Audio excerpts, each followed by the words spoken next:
Irmãos, o pastor Tiago pediu para eu falar um pouco sobre alguns livros. Eu trouxe alguns dos meus filhinhos aqui.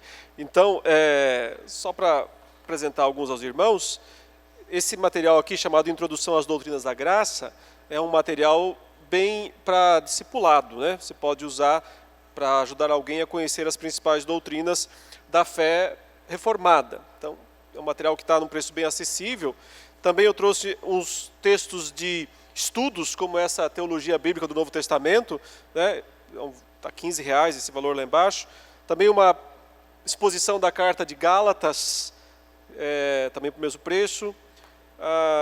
Eu trouxe também esse outro livro, que é a Grande Batalha Escatológica. Esse é o que mais diz respeito ao assunto aqui que nós estamos tratando, não é uma exposição de Apocalipse aqui. Isso é um outro texto meu, um comentário que está sendo produzido, mas aqui tem muitos insights, né, desta exposição que eu faço nesse material aqui, a Grande Batalha Escatológica. Também tem esse material de estudos teológicos, as Grandes Doutrinas da Graça, são 2 volumes que tem lá embaixo para estudar as principais doutrinas, que por sua vez é uma adaptação deste livro, Razão da Esperança, Teologia para Hoje. É o meu primeiro livro que eu publiquei em 2006. Também tem este outro livro chamado Brilhe a Sua Luz, que trata dos dilemas para ser um cristão numa sociedade como a que nós vivemos atualmente. E esse livro que é mais histórico-teológico, O Futuro do Calvinismo, os desafios e oportunidades da pós-modernidade para a Igreja Reformada. E também tem aquela série, As Crônicas de Olã, os 3 volumes estão também disponíveis aí embaixo. Então, se os irmãos quiserem olhar depois, a maioria desses livros está num preço bem acessível.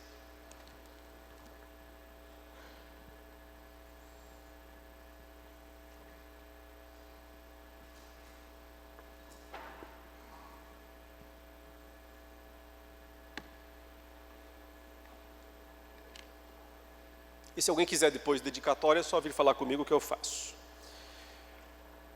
Bom, vamos então olhar rapidamente algumas coisas nos capítulos 2 e 3, que eu não tive tempo de falar antes do intervalo, e quero ainda entrar já no capítulo 4 em seguida. Mas observe que para cada uma dessas 7 igrejas, o Senhor descreve a situação delas, com o objetivo de dizer o que está bom e o que não está bom. E 2 vão receber só elogios, né? Algumas vão receber só críticas, e algumas vão estar mescladas, aí, recebendo críticas e elogios. Qual é o problema de Éfeso, da igreja principal, a primeira igreja lá daquela região? O verso 4 diz: tenho, porém, contra ti que abandonaste o teu primeiro amor.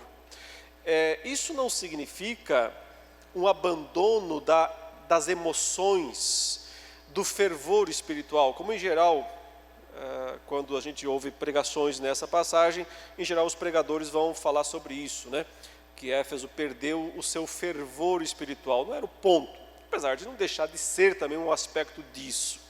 A questão principal é o testemunho. A igreja de Éfeso abandonou o testemunho público do Evangelho, por medo das perseguições, por medo de sofrer aquelas sanções todas, de perder privilégios. Então, os crentes em Éfeso, eles se mantiveram doutrinariamente bem, sem grandes problemas, mas fechados dentro de si mesmos, sem dar o devido testemunho público do Evangelho. Note, só um outro lugar em Apocalipse em que a ideia de amor, como aparece aqui, também é mostrada.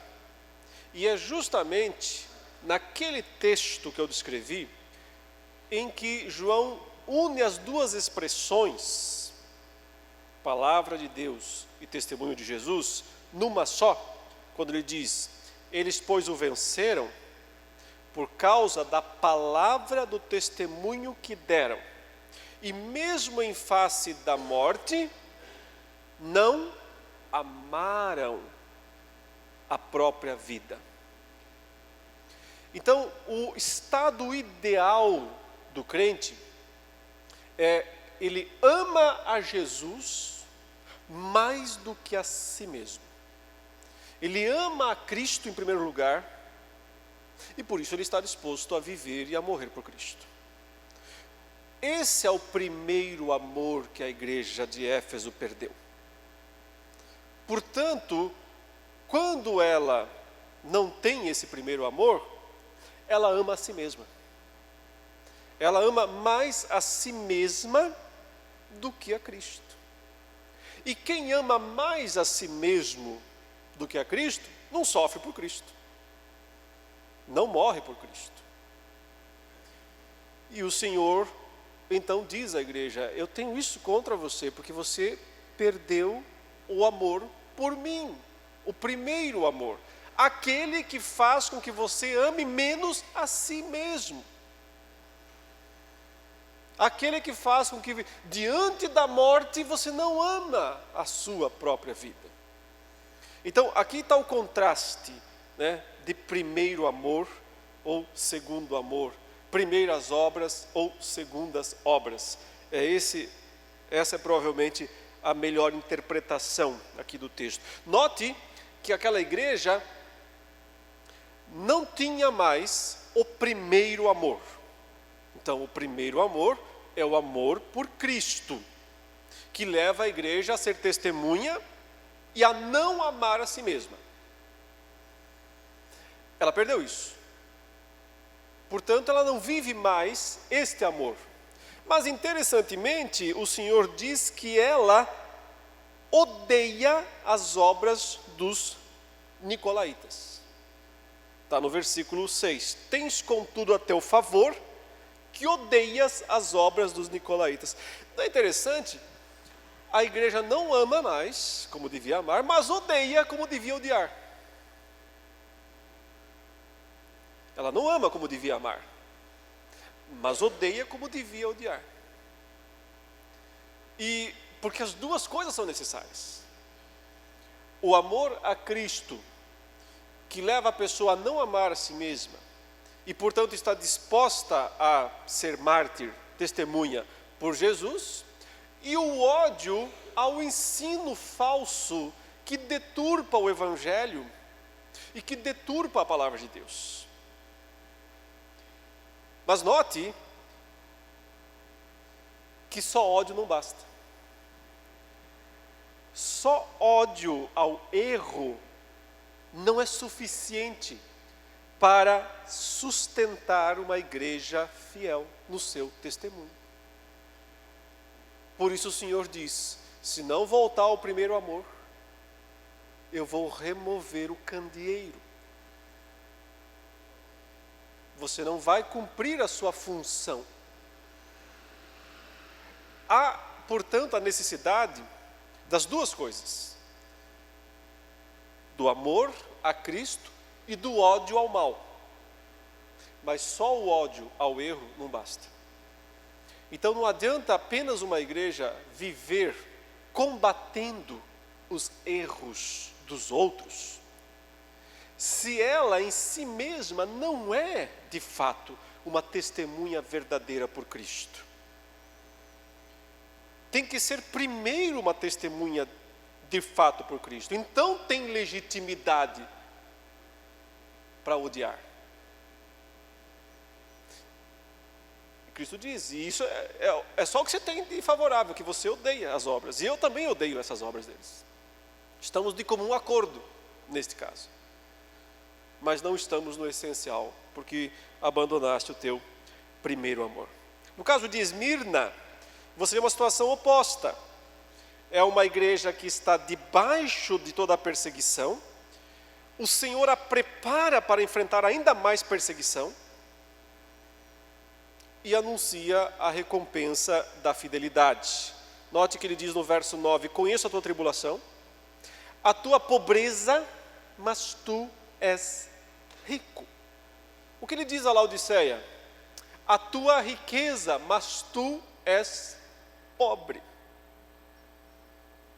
Então nós temos o exato oposto aqui. Porque, de fato, os crentes de Esmirna, por causa da fidelidade a Cristo, eles não prosperavam economicamente. Não é porque não gostavam de trabalhar, porque eram preguiçosos, não, porque eles não podiam prosperar naquela sociedade idólatra, a menos que eles se submetessem aos padrões daquela sociedade idólatra. Os esmirnenses disseram, não vamos nos submeter. Consequentemente, enfrentaram pobreza material, como uma consequência da sua fidelidade a Cristo. E por isso o Senhor diz, mas você não é pobre. No fundo você é que é o verdadeiro rico. E prepara essa igreja para enfrentar sofrimento. A blasfêmia dos que a si mesmos se declaram judeus e não são, sendo antes sinagoga de Satanás. Naquela região havia muitas colônias judaicas, por isso inclusive que as igrejas foram plantadas, porque os cristãos no início eles aproveitavam o fato de terem núcleos de judeus naquelas cidades para entrar naqueles lugares, pregar o evangelho aos judeus, alguns se convertiam, a maioria não, e depois eles iam aos gentios, e aí formavam uma igreja mista de um grupo menor de judeus e um grupo maior de gentios. Essa foi a rotina praticamente universal, né, do primeiro século. Mas então, em seguida, vinha a reação dos judeus que não tinham aceitado aquela pregação. Que basicamente consistia de tentar, primeiro, desmentir, desqualificar os pregadores cristãos, ou seja, esse pessoal não entende o Antigo Testamento, então não aceita o que eles falam, esse era um argumento. Mas, como isso não convencia, muitas vezes, eles iam para um argumento mais eficiente. Eles iam para um argumento legal, jurídico.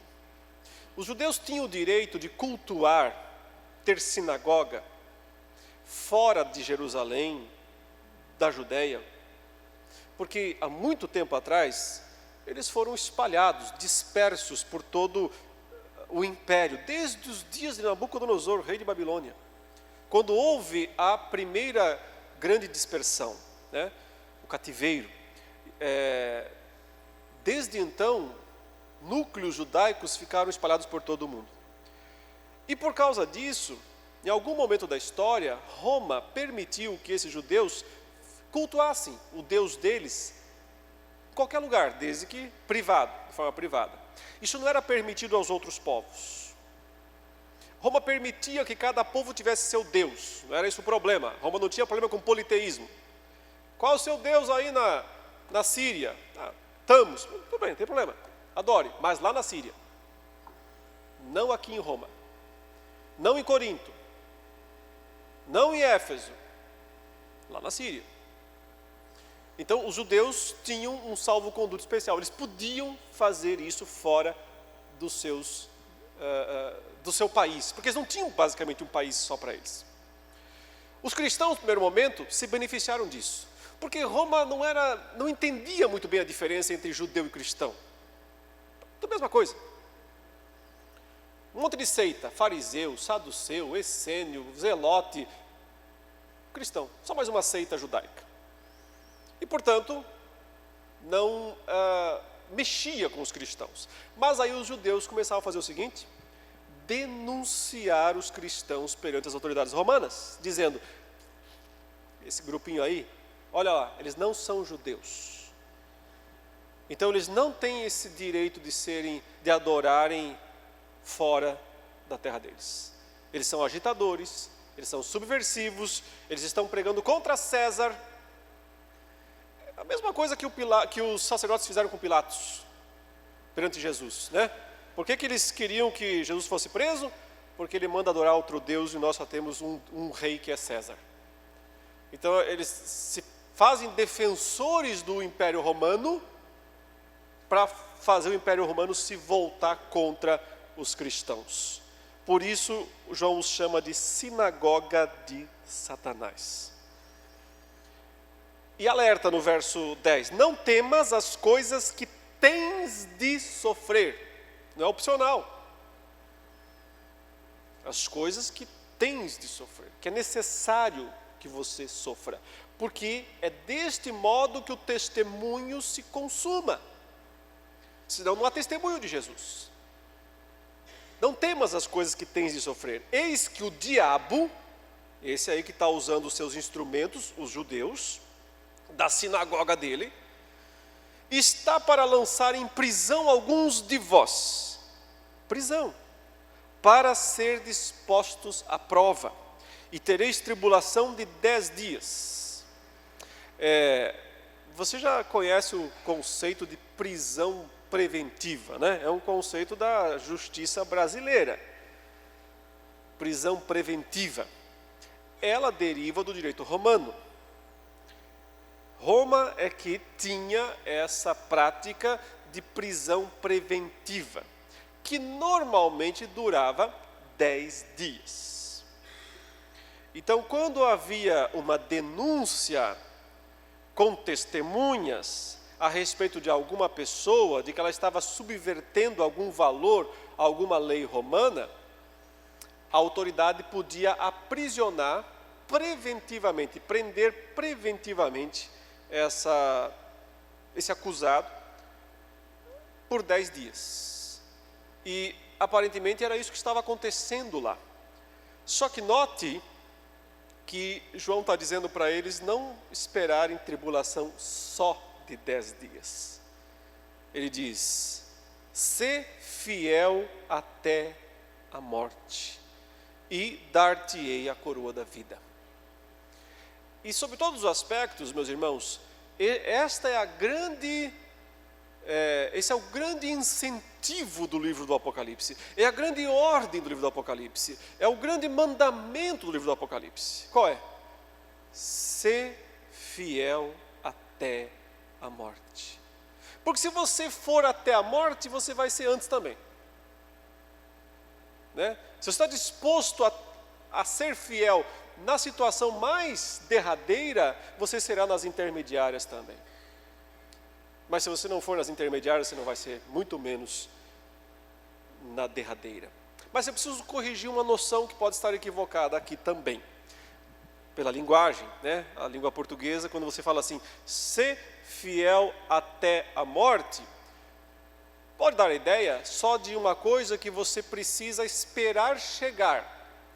Então, eu tenho que me manter fiel até o dia em que eu morrer. Isso é uma boa coisa. Isso é uma boa coisa. Mas não é o que ele está dizendo aqui. Não é isso que o texto aqui está dizendo. O que o texto está dizendo, a preposição até, que é usada aqui na língua grega, ela não dá a ideia de uma mera contagem temporal. Ela dá uma ideia de que é a consequência do seu ato. Então, o sentido é ser fiel até o ponto de morrer. E, portanto, você tem que ser fiel em todos os pontos anteriores. Você tem que ser fiel ao ponto de perder o emprego, ser fiel ao ponto de perder os amigos, ser fiel ao ponto de perder a família e ser fiel até o ponto de perder a vida. O sentido, né, é que você precisa ser fiel a cada momento, até o derradeiro, que é justamente a morte. A sua fidelidade vai conduzir você a isso, à morte. Ela é a causa da morte. E esse é o grande chamado em Apocalipse, é a grande ordem do Apocalipse. E, consequentemente, você vai receber a coroa da vida. Em Pérgamo, era uma situação mista. Um grupo fiel, um grupo infiel. Há um destaque para uma pessoa em Pérgamo, um destaque grandíssimo. Aliás, o maior destaque de Apocalipse. Tem uma pessoa aqui que recebe uma descrição única. O nome dele é Antipas. Ele diz aí no verso 13, conheço o lugar em que habitas, onde está o trono de Satanás, já falei o que é isso, né? O templo romano a César, e que conservas o meu nome, e não negaste a minha fé, ainda nos dias de Antipas, minha testemunha, meu fiel, o qual foi morto entre vós, onde Satanás habita. Então, nós percebemos que somente 3 pessoas têm nome próprio em Apocalipse. Nome próprio, são chamados pelo nome. Jesus, João e Antipas. Jesus e João, óbvio, né? Que os seus nomes sejam mencionados. Portanto, ele é o único homem em Apocalipse, a única pessoa em Apocalipse que é mencionada pelo seu nome próprio. Antipas. Porque o seu nome, esse homem recebe essa menção tão honrosa, né, em Apocalipse. Porque ele é o mais perfeito imitador de Cristo que o Apocalipse tem para apresentar. Alguém que foi fiel até o ponto de morrer.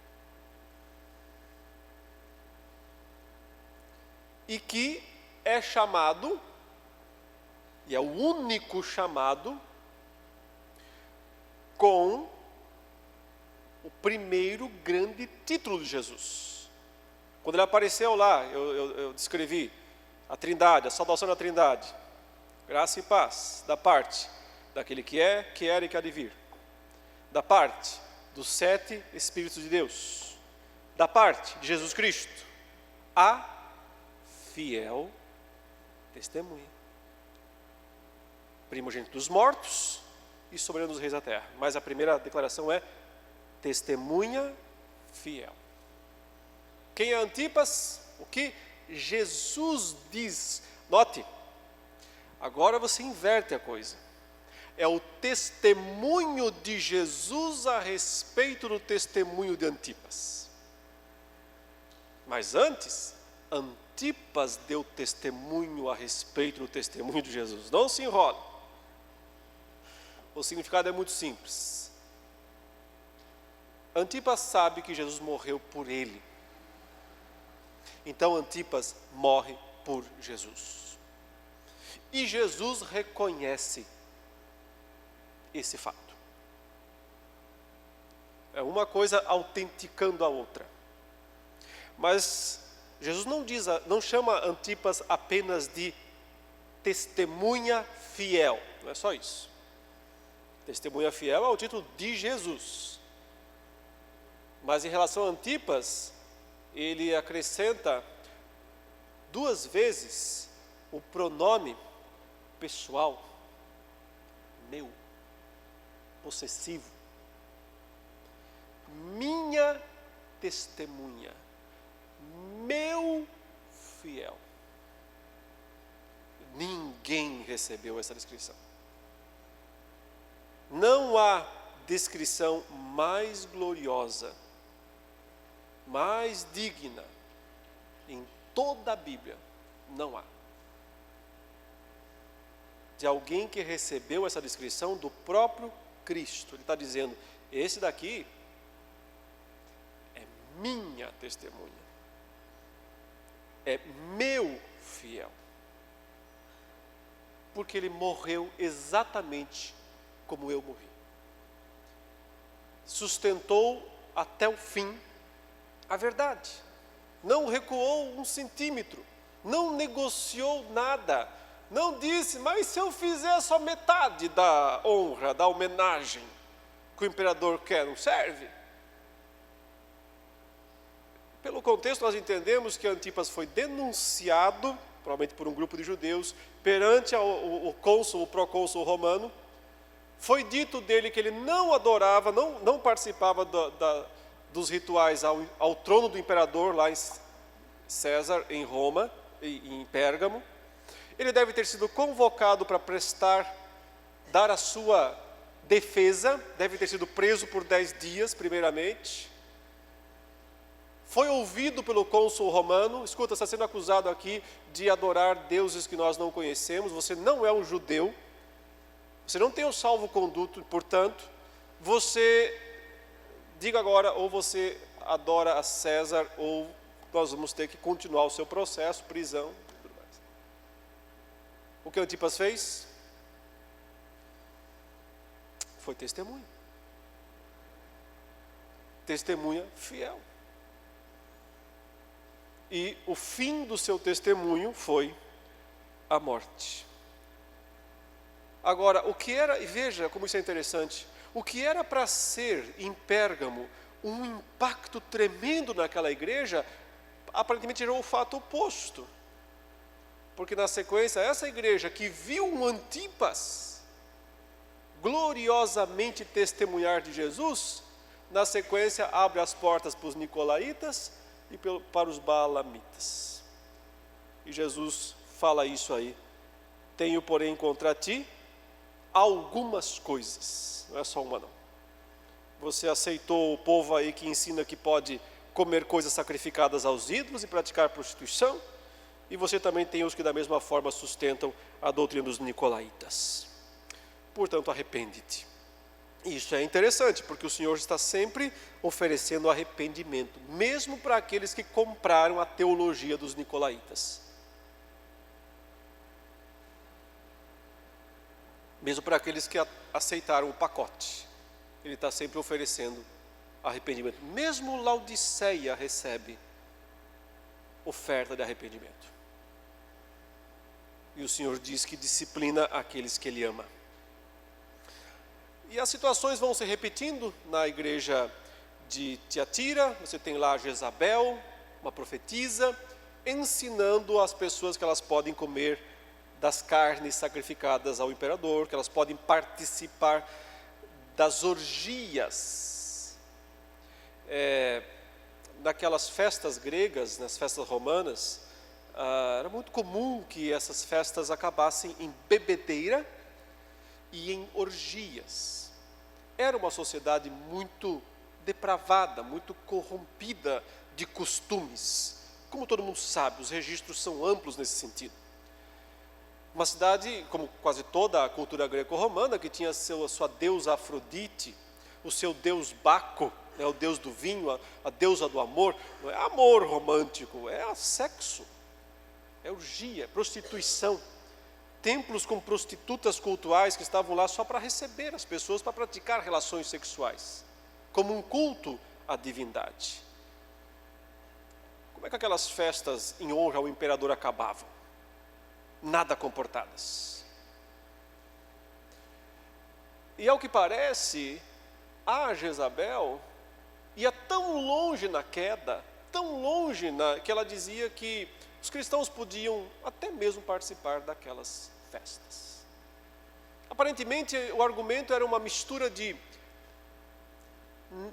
um proto-gnosticismo, a gente diz, que está surgindo naqueles dias, que é uma doutrina que mescla elementos do platonismo grego, do neoplatonismo, com o judaísmo e com o cristianismo.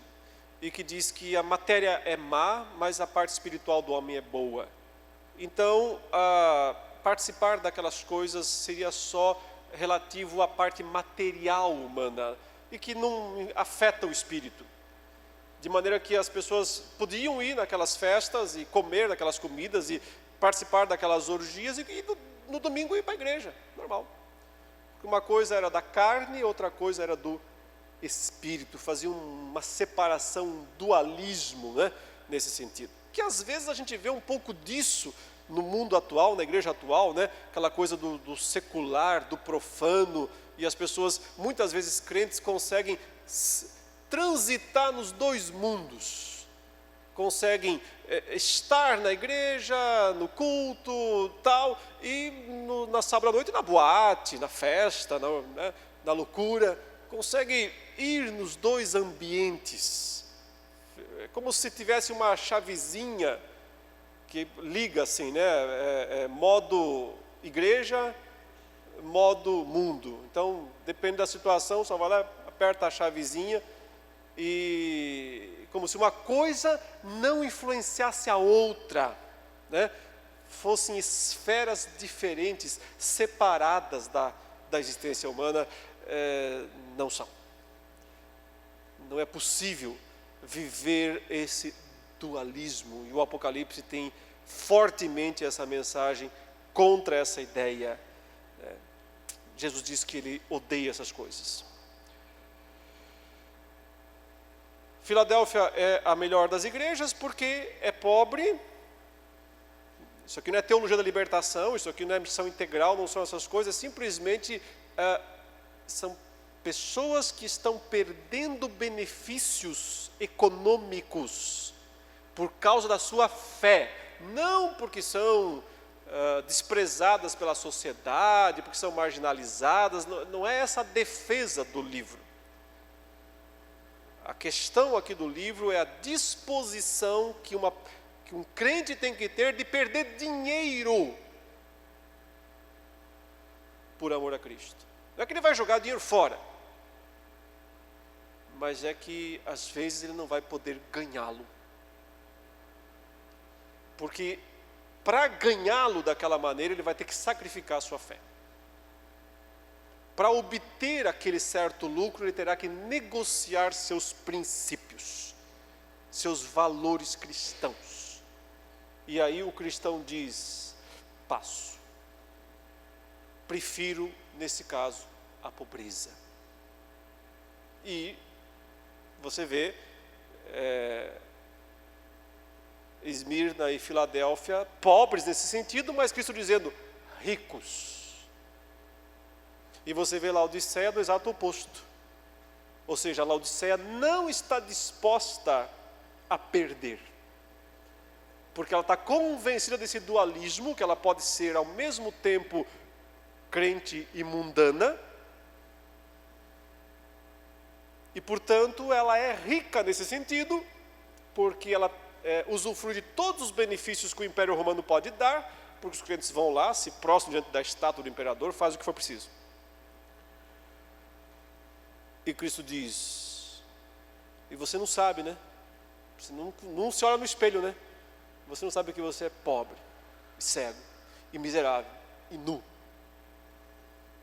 Embora você esteja bem vestido, da perspectiva humana. Né? E esse é um resumo desses primeiros 3 capítulos. A situação, portanto, é muito concreta, não é nada muito sonhador, não, é tudo muito claro, muito prático, tem a ver com o testemunho do povo de Deus diante do mundo. E o que é verdade, o que era verdade para as 7 igrejas da Ásia, continua sendo verdade para nós. Nós enfrentamos desafios semelhantes, não iguais, semelhantes. São outros tempos, outras épocas, outra cultura, outro governo, outra situação, mas os mesmos ídolos estão por aí, as mesmas tentações estão por aí, as mesmas oportunidades de agirmos de maneira contrária à palavra de Deus para obtermos vantagens no mundo continuam. E os crentes têm que estar atentos para estas coisas. Porque se alguém é uma testemunha de Cristo, quer dizer que ele está disposto a morrer por Cristo. Então também viver para Cristo. Não só morrer, viver também. E viver para Cristo significa morrer em vida. Quem quer vir após mim, morra. A si mesmo se negue, tome a sua cruz e siga. Não é nenhuma novidade aqui em Apocalipse, é simplesmente repetindo o que Jesus sempre disse. Ser meu discípulo significa martírio. Em vida, um mártir vivo. Será que é por isso que Paulo fala que nós temos que oferecer os nossos corpos como sacrifício vivo a Deus? Mas a situação era muito difícil, mais do que a nossa. Perseguição, prisão, morte, são todos esses casos registrados ali. Aquela igreja, de repente, começou a pensar que estava abandonada, que estava sozinha, né? Os grandes pilares da fé cristã já foram embora há muito tempo. Paulo, Pedro, Tiago, Jesus, né? Nunca mais voltou. Estão esperando a volta dele, ele não vem. Diz que o João está em algum lugar, mas ninguém sabe aonde. Essa igreja começou a se sentir muito insignificante, muito fraca diante do poder do Império Romano, e talvez tenha pensado que estava condenada a desaparecer em pouco tempo.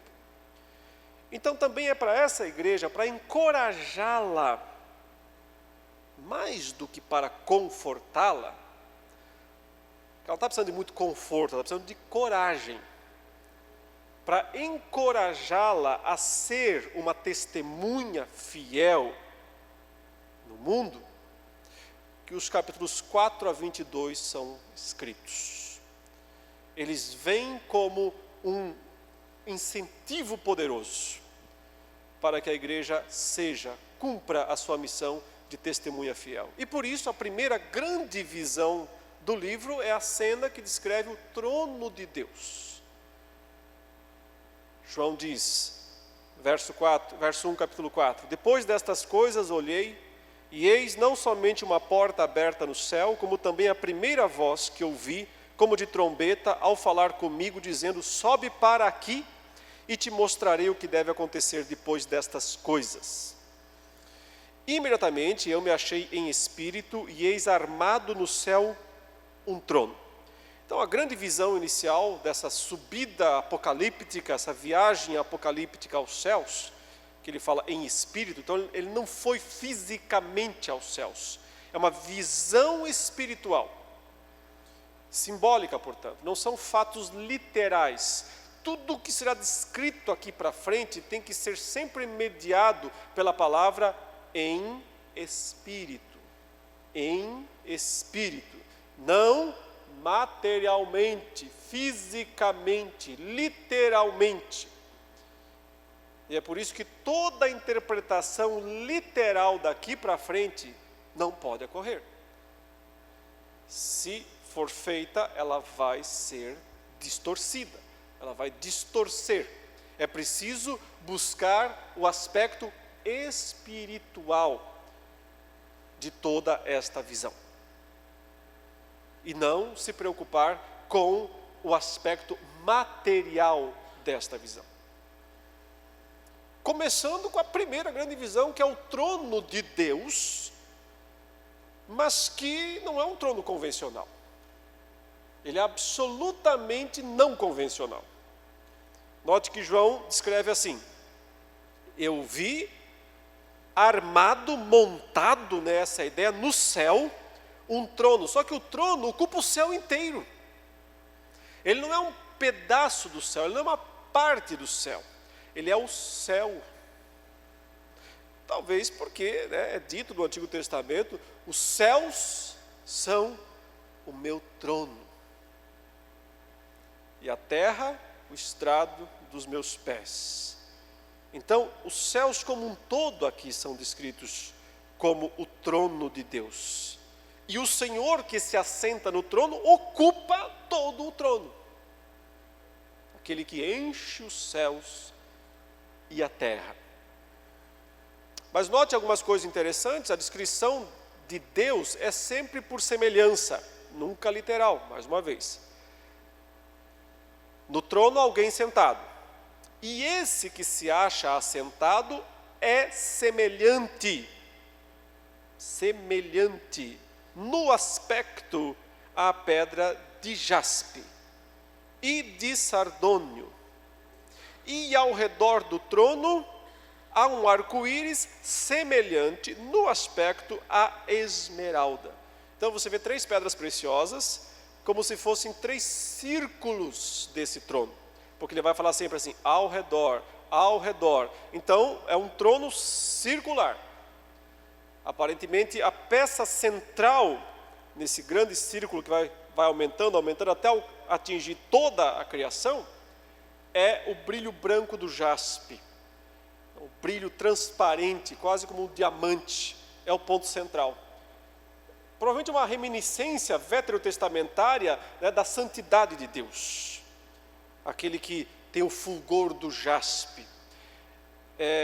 A Jerusalém que desce dos céus, gloriosa, ela também tem o brilho do jaspe, brilhante como cristal, né? É assim que é descrito lá no capítulo 21. Então, essa cor tem que ser a cor do cristal ou do diamante, a cor mais pura, mais branca possível, apontando provavelmente a primeira grande característica de Deus. Quem ele é?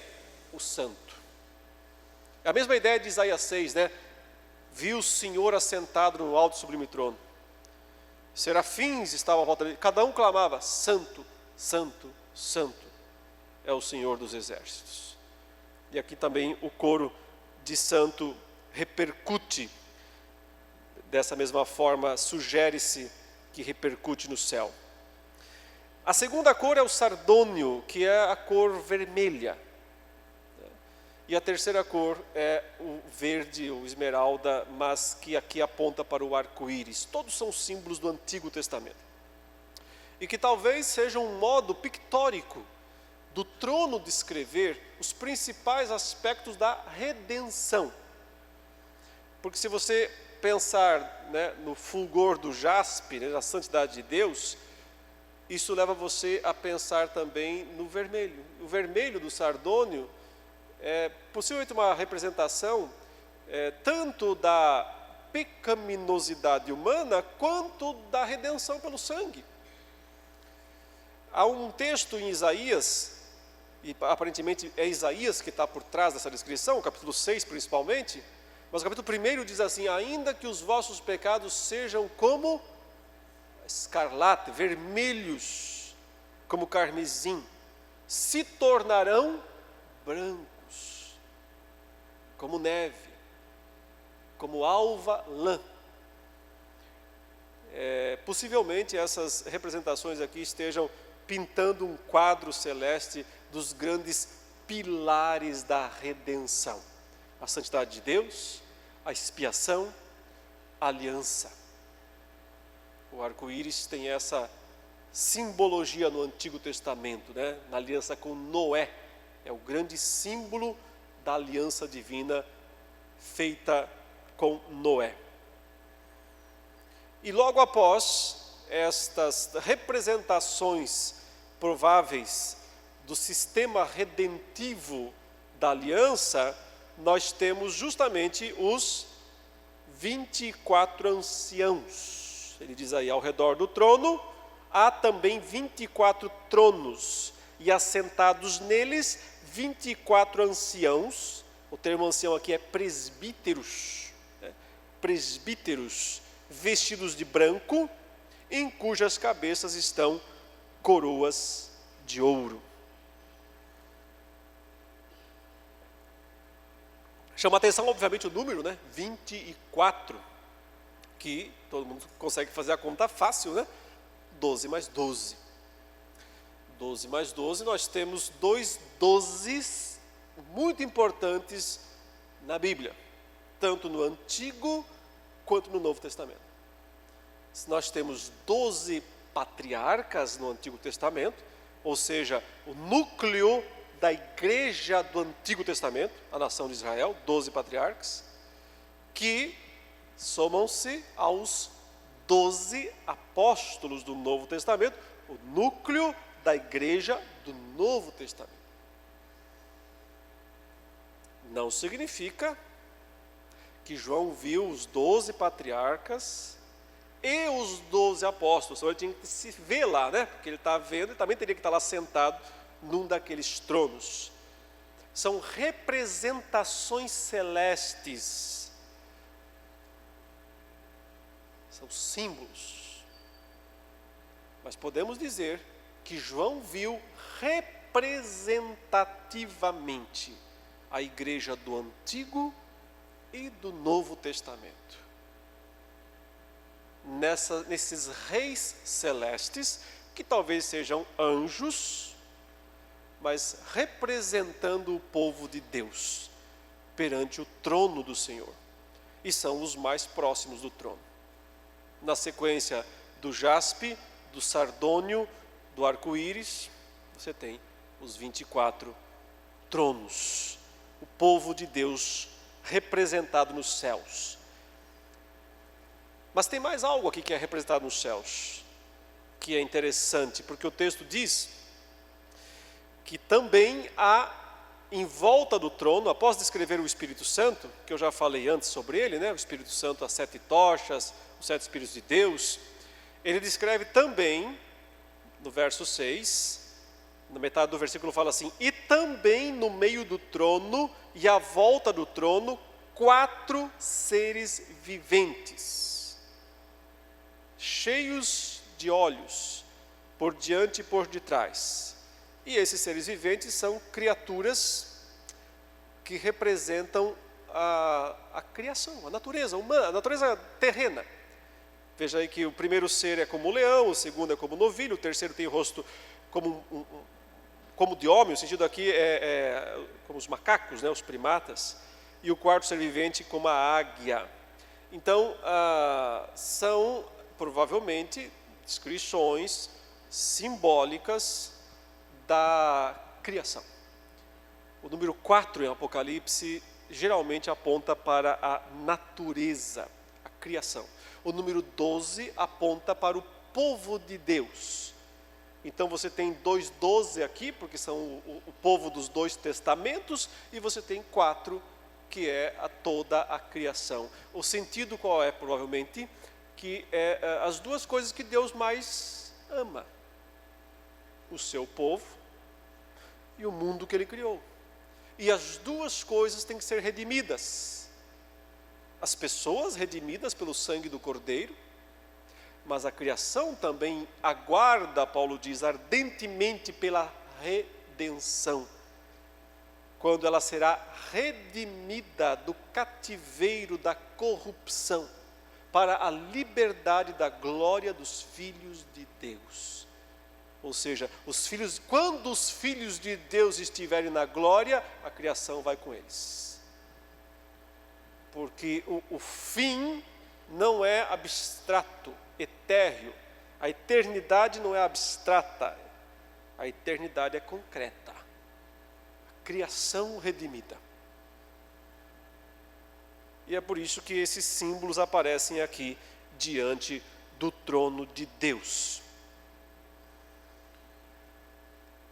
E Deus sendo glorificado, evidentemente. O capítulo termina com uma declaração solene do direito de Deus de ser adorado, porque Ele é o Criador.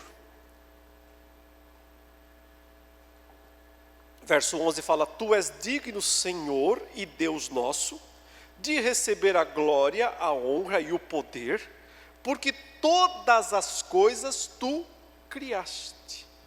Sim, por causa da Tua vontade vieram a existir e foram criadas. Então, o grande destaque, meus irmãos, do capítulo 4, está na relação da aliança que Deus tem com o seu povo e na relação da aliança que Deus tem com a criação. Ele enviou o seu Filho ao mundo para redimir pessoas, mas também para redimir o mundo. Por isso, o Apocalipse termina não no céu, mas no novo céu e na nova terra. Não só céu. O fim da história é vi novo céu e nova terra. Quando a criação, redimida do cativeiro, da corrupção, experimentar a glória da liberdade dos filhos de Deus. O direito de Deus como Criador é imenso. Ele merece glória, Ele merece louvor, por causa do seu direito como Criador. Mas isso, e aqui é tão difícil falar isso, mas eu tenho que falar, não lhe dá o direito de fazer uma coisa: salvar. Pura e simplesmente salvar, Ele não pode. mesmo sendo o Criador de todas as coisas, para poder salvar alguém, ele terá que conquistar um direito adicional. E é por isso que o capítulo 5 nos introduz a pessoa do Filho, o Deus Redentor. Nós temos no capítulo 4, em destaque, a pessoa do Pai, o Deus Criador. E no capítulo 5, com mais destaque, a pessoa do Filho. Só que não separe aí a Trindade, tá? Não esquarteje a Trindade, porque não podemos separar as pessoas. É apenas uma questão de função. O que pertence mais a qual pessoa? Apenas isso. O capítulo 5 é, sem dúvida, meus irmãos, o grande capítulo de Apocalipse. Nenhum outro capítulo é tão extraordinário para nós cristãos, tão esperançoso para as nossas vidas, tão incentivador para uma vida de testemunho verdadeiro do que o capítulo 5. Porque é simplesmente a descrição, a cena da coroação de Cristo nos céus. Aqui, simbolicamente, espiritualmente, nós somos chamados a ver a gravação da cena. Ela foi gravada, ela já aconteceu. E ela foi registrada. E nós, milênios depois, podemos olhar para esse texto e, como se estivéssemos vendo um vídeo, assistir como aconteceu. O momento mais importante da história dos céus. Porque o momento mais importante da história da terra aconteceu na morte e na ressurreição de Jesus. Aí nós temos o momento, o ápice da história da terra. Mas o momento mais importante da história dos céus é esse aqui, quando o Senhor Jesus sobe aos céus. Após morrer, ressuscitar, passa os seus 40 dias lá com seus discípulos, depois diz, bye bye para vocês, preciso fazer mais umas coisas lá em cima, me aguardem, eu vou voltar, mas antes eu tenho um trabalhinho para fazer, eu tenho um cargo para assumir, eu subo para ser o Rei dos Reis e o Senhor dos Senhores. Então ele diz o seguinte, vi na mão direita, eu só vou introduzir porque eu vou trabalhar esse texto amanhã, né, com mais detalhes. Vi na mão direita daquele que estava sentado no trono um livro escrito por dentro e por fora, de todo selado com 7 selos. Vi também um anjo forte que proclamava em grande voz, quem é digno de abrir o livro e de lhe desatar os selos? Resposta, ninguém. Nem no céu, nem sobre a terra, nem debaixo da terra. Ninguém podia abrir o livro, nem mesmo olhar para ele. Então, toda essa cena que mostra a total impossibilidade, a ausência de direito legal de quem quer que seja de abrir aquele livro, nos sugere coisas muito importantes. Primeiro, que esse livro é importante demais e não pode ficar fechado, mas está fechado. Ele está fechado na mão direita, a ideia da mão forte, quem se atreve a encarar? Na mão direita, na mão forte daquele que está no trono, do Criador. É o plano do Criador, é o propósito do Criador, é o propósito redentivo do Criador, mas ele não pode ser executado. Por quê? Porque não há legitimidade para fazer isso, a menos que alguém conquiste.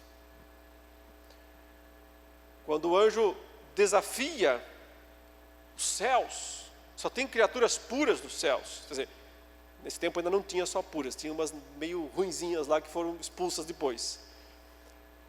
Mas pensa nos serafins, seres puros, mas não podiam pegar o livro.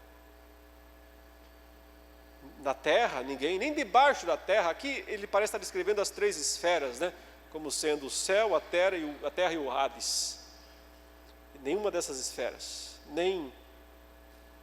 ninguém podia, nem por pureza, nem por sofrimento, nem por riqueza, conquistar o livro. Então, é o que eu disse agora há pouco. Deus é o Criador. Por isso ele merece e recebe todo o louvor aqui no capítulo 4. Mas nem mesmo ele pode executar os desígnios do livro, no capítulo 5, sem pagar o preço disso. Sem pagar o preço. Deus não pode passar por cima da sua própria justiça. Ele não pode ignorar a sua própria santidade. Se a primeira marca é jaspe, é branco, é límpido, é cristalino, Deus não pode negar a sua santidade. E, portanto, não pode salvar. Não pode aplicar a obra de salvação, a menos que seja conquistado o direito. E toda essa cena, na verdade, ela é só dramática para poder apresentar Jesus, aquele que de fato conquistou essa autoridade. Por isso que quando João chora, no verso 4, porque ninguém foi achado digno de abrir o livro, um dos anciãos, um dos 24 anciãos, o consola. Ele diz: não chores, eis que. E aí começa a grande descrição da pessoa de Cristo. O leão da tribo de Judá, a raiz de Davi. Aí são os seus títulos messiânicos. Porque a pergunta foi: quem é digno? Dignidade, por um lado, significa respaldo, no sentido de ter o direito legal de ser o rei. E ele tem, porque ele tem estirpe. Ele é o prometido de Judá. Ele é a raiz de Davi. Então ele cumpriu os estágios necessários, todos. As profecias. Agora, não bastava apenas ter estirpe, direito de herança, de ser o rei, não era suficiente. Algo mais tinha que ser feito, e isso o texto diz que ele fez. A raiz de Davi venceu. Sua vitória, portanto, venceu para abrir o livro e os seus 7 selos.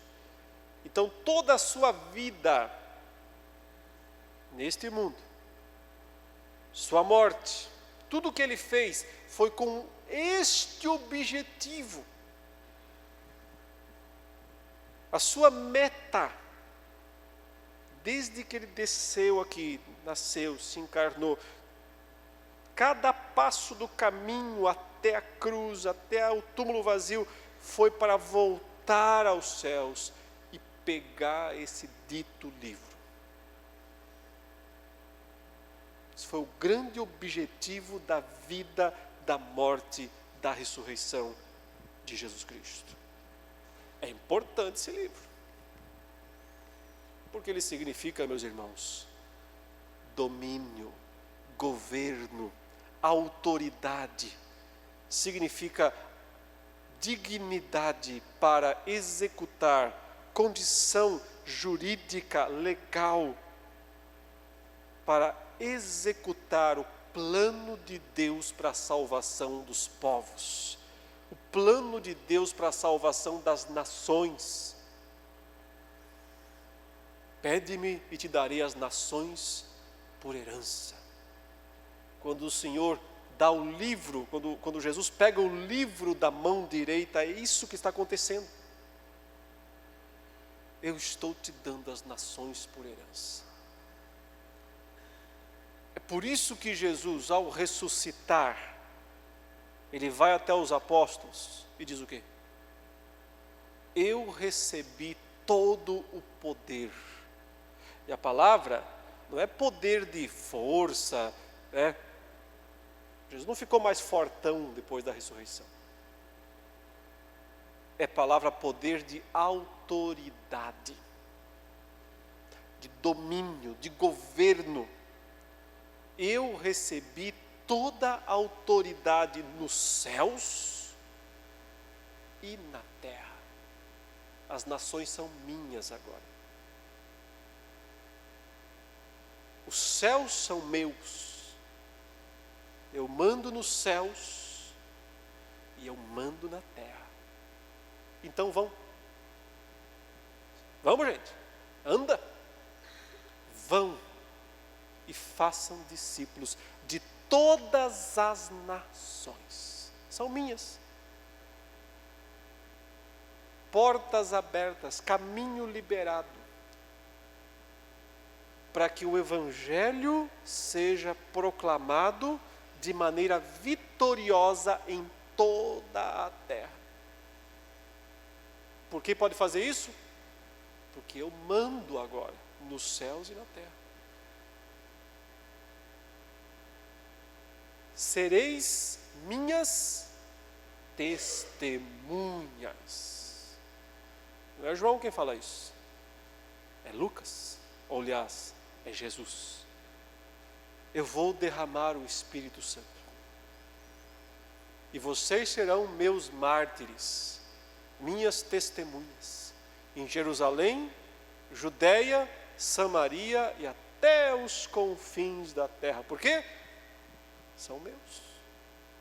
Sou eu agora o regente, o rei dos céus e da terra.